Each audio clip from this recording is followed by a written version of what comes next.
रिया चक्रवर्ती से आज पूछताछ करेगी नारकोटिक्स कंट्रोल ब्यूरो। समन भेजने की तैयारी कर रही है जांच एजेंसी। सुशांत केस में ड्रग्स कनेक्शन पर होगी रिया से पूछताछ। एनसीबी के पास तैयार है सवालों की पूरी फहरिस्त। रिया से बॉलीवुड के ड्रग्स कनेक्शन को लेकर भी पूछताछ करेगी एनसीबी। भाई शौविक से पूछताछ से मिले हैं बहुत अहम सबूत। 4 दिन एनसीबी की कस्टडी में रहेगा रिया का भाई शौविक। रिया के साथ बिठाकर पूछताछ कर सकती है जांच एजेंसी। एनसीबी के सामने शौविक ने कबूला, कहा रिया के कहने पर लाता था ड्रग्स। लॉकडाउन के दौरान भी की थी खरीद फरोख्त। ड्रग्स कनेक्शन में 8वीं बार गिरफ्तारी। दीपेश सावंत गिरफ्तार, आज होगी कोर्ट में पेशी। दीपेश ने एनसीबी को बताया शौविक के कहने पर लाता था ड्रग्स, रिया की बढ़ सकती है मुसीबत। सैमुअल मिरांडा को भी 4 दिन की एनसीबी कस्टडी। लगातार पूछताछ से सुशांत की ड्रग्स कनेक्शन के तार जोड़ रही है जांच एजेंसी। शौविक और सैमुअल से नहीं बरामद हुए ड्रग्स। एनसीबी के मुताबिक अब्बास और करण से मिली नशीली दवाएं। एनसीबी ने रिट्रीव किया है घर से जब्त किए इलेक्ट्रॉनिक गैजेट का डेटा। 23 जीबी में मौजूद हो सकते हैं ड्रग्स कनेक्शन के अहम सबूत।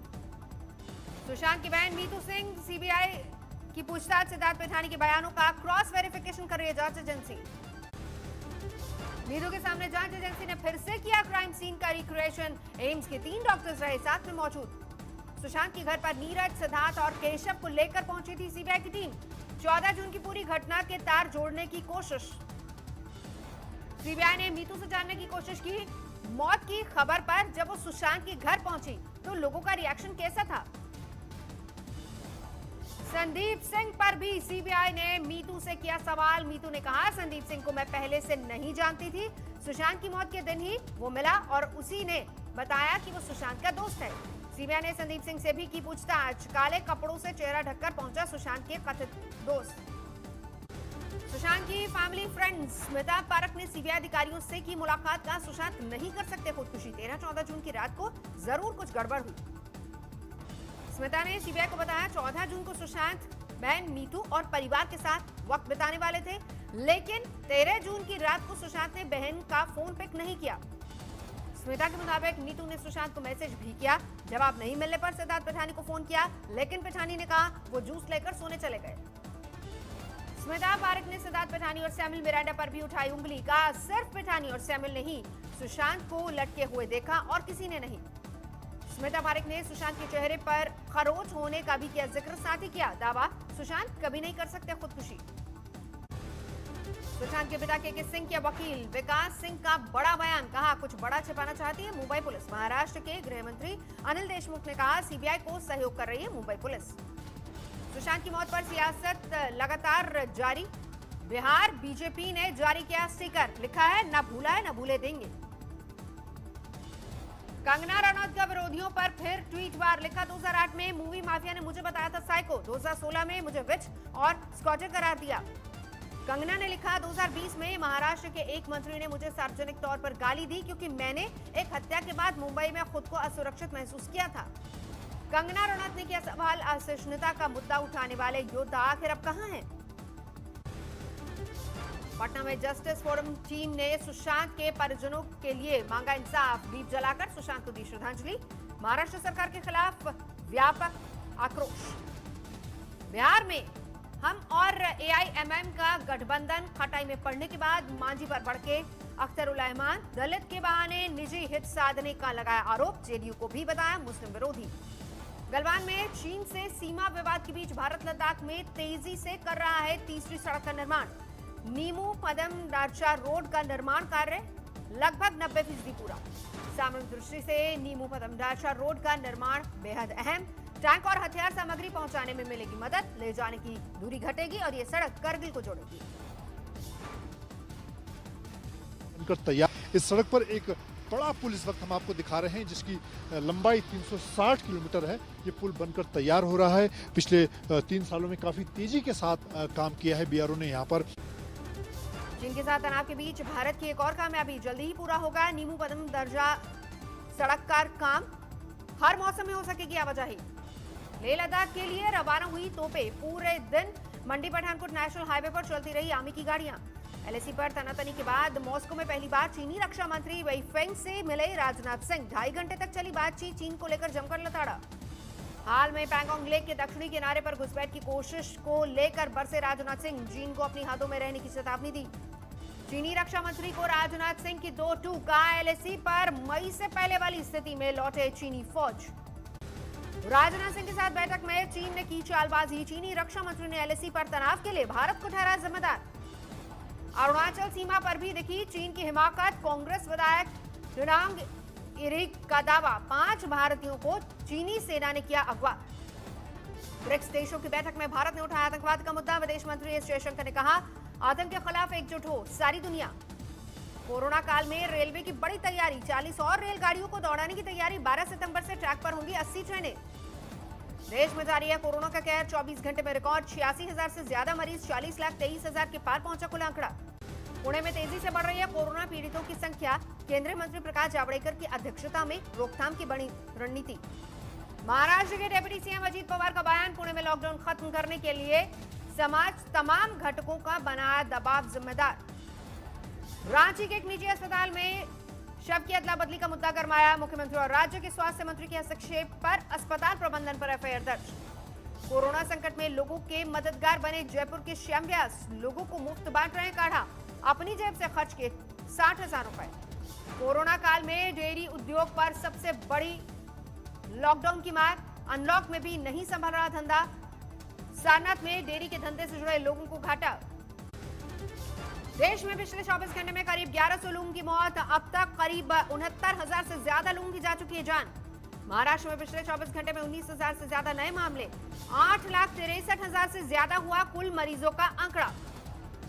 यूपी में पिछले 24 घंटे में 6,000 से ज्यादा नए मामले, 2,53,000 के पार पहुंचा कुल मामला। दिल्ली में पिछले 24 घंटे में करीब 3,000 नए केस, 1,85,000 से ज्यादा हुई मरीजों की संख्या। पश्चिम बंगाल में 24 घंटे में करीब 3,000 नए मामले, 1,74,000 के पार पहुंची मरीजों की संख्या। इंदौर में आज से शुरू होगा सिटी बसों का संचालन, जिला प्रशासन ने रेस्टोरेंट, बार और होटल खोलने की मंजूरी दी। कोरोना काल में बदली स्कूल ड्रेस, कानपुर में सरकारी स्कूल यूनिफॉर्म सप्लाई करने वाले कारोबारी ने अब यूनिफॉर्म में मास्क और पीपीई किट को भी शामिल किया। जम्मू कश्मीर में सरहद से सटे इलाकों में लड़कियों में देशभक्ति की बढ़ी ललक, कठुआ में बड़ी तादाद में लड़कियां पुलिस में भर्ती होने के लिए आगे आई। पश्चिम बंगाल में टीएमसी के गढ़ में बीजेपी की सेंधमारी, बर्दवान में 700 मुसलमानों ने बीजेपी की सदस्यता ली। अलीगढ़ में तोड़ा गया अवैध निर्माण, इस दौरान प्रशासनिक अधिकारियों को स्थानीय निवासियों का आक्रोश झेलना पड़ा। भारतीय अर्थव्यवस्था की स्थिति पर राहुल गांधी की बहस का आज आएगा तीसरा भाग, सुबह 10 बजे रिलीज होगा वीडियो। बीजेपी अध्यक्ष जेपी नड्डा का बयान, सरकार की अर्थव्यवस्था को लेकर फिक्रमंद, आपदा को अवसर में बदला, गरीब कल्याण योजना और आत्मनिर्भर भारत का किया जिक्र। जेपी नड्डा ने कहा सही समय पर लॉकडाउन लगाकर सरकार ने 1 अरब 30 करोड़ देशवासियों की कोरोना से सुरक्षा की, अर्थव्यवस्था के लिए उठाए ठोस कदम। प्रयागराज में इस बार प्रधानमंत्री मोदी की नीतियों के विरोध में बजी ताली और थाली, बेरोजगारी के मुद्दे पर युवकों ने किया प्रदर्शन, जमकर नारेबाजी।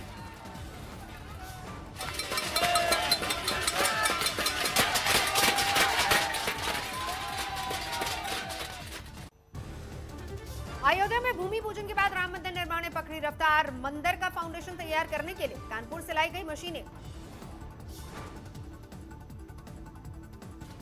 अच्छा, ये अभी हम लोग अंदर लेके जाएगा, अंदर जाकर सिर्फ फाउंडेशन बनाएगा, ठीक है, सिर्फ हम लोग को फाउंडेशन बनाना है। अच्छा, ठीक है, ये हमारा जो सिर्फ। रायबरेली में सीएमओ की चिट्ठी से भ्रष्टाचार की खुली कलाई, महानिदेशक चिकित्सा विभाग को लिखे खत में सीएमओ ने डीएम पर खुद को गधा कहने और जमीन में गाड़ देने की धमकी देने का आरोप लगाया।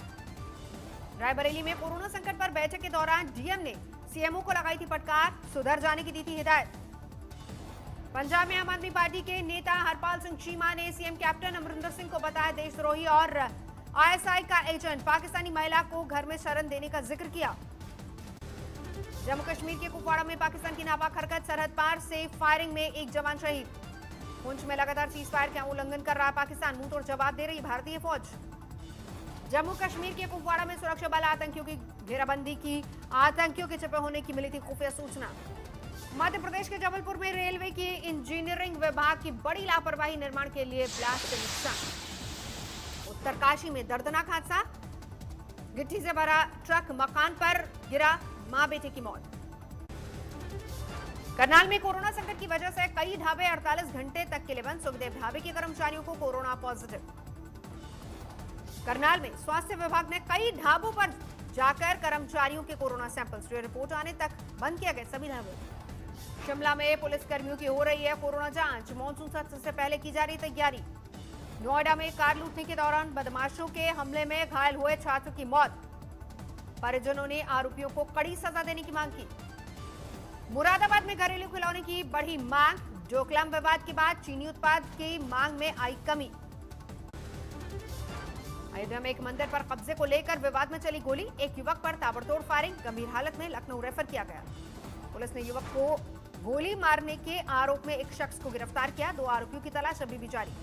श्रावस्ती जिले में किलौड़ा में पुलिस हिरासत में युवक की मौत, एसपी ने 6 पुलिसकर्मियों को सस्पेंड किया। यूपी के गोंडा में एक युवक ने भाभी की हत्या की, मां और 2 भतीजों पर भी धारदार हथियार से वार किया। यूपी के रायबरेली जिले में लापता चचेरे भाई बहन का शव जंगल में मिला, बच्ची 19 अगस्त और बच्चा 2 सितंबर को हुआ था लापता। ग्रेटर नोएडा में बदमाशों से पुलिस की मुठभेड़, एक घायल बदमाश गिरफ्तार, 2 साथी फरार। बुलंदशहर में कुछ बदमाशों ने एक घर में घुसकर की लूटपाट, एक बूढ़ी महिला की उंगली भी काटी, हुए फरार। वर्धमान में एक होटल में ठहरी युवती ने 5 लोगों पर लगाया गैंगरेप का आरोप, पुलिस ने 2 आरोपियों को हिरासत में लिया।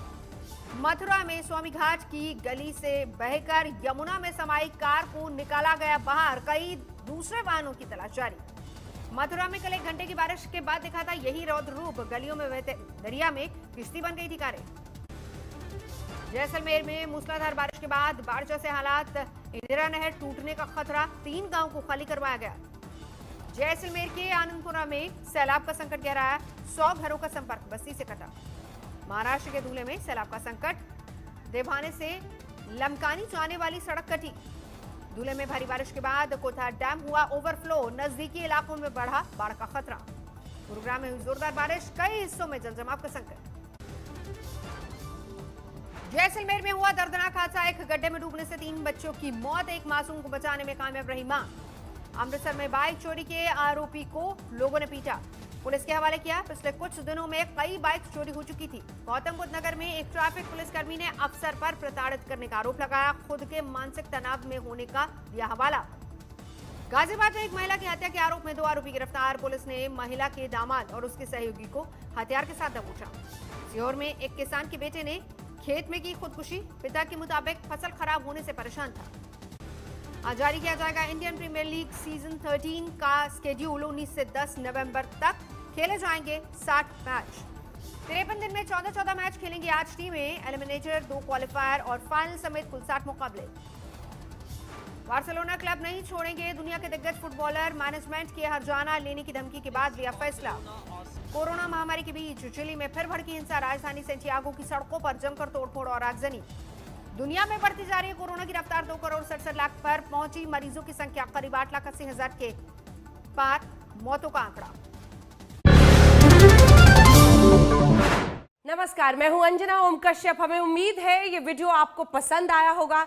लेटेस्ट खबरों के लिए यूं ही देखते रहिए आज तक, और इस वीडियो के पसंद आने पर लाइक, शेयर एंड सब्सक्राइब करना ना भूलें।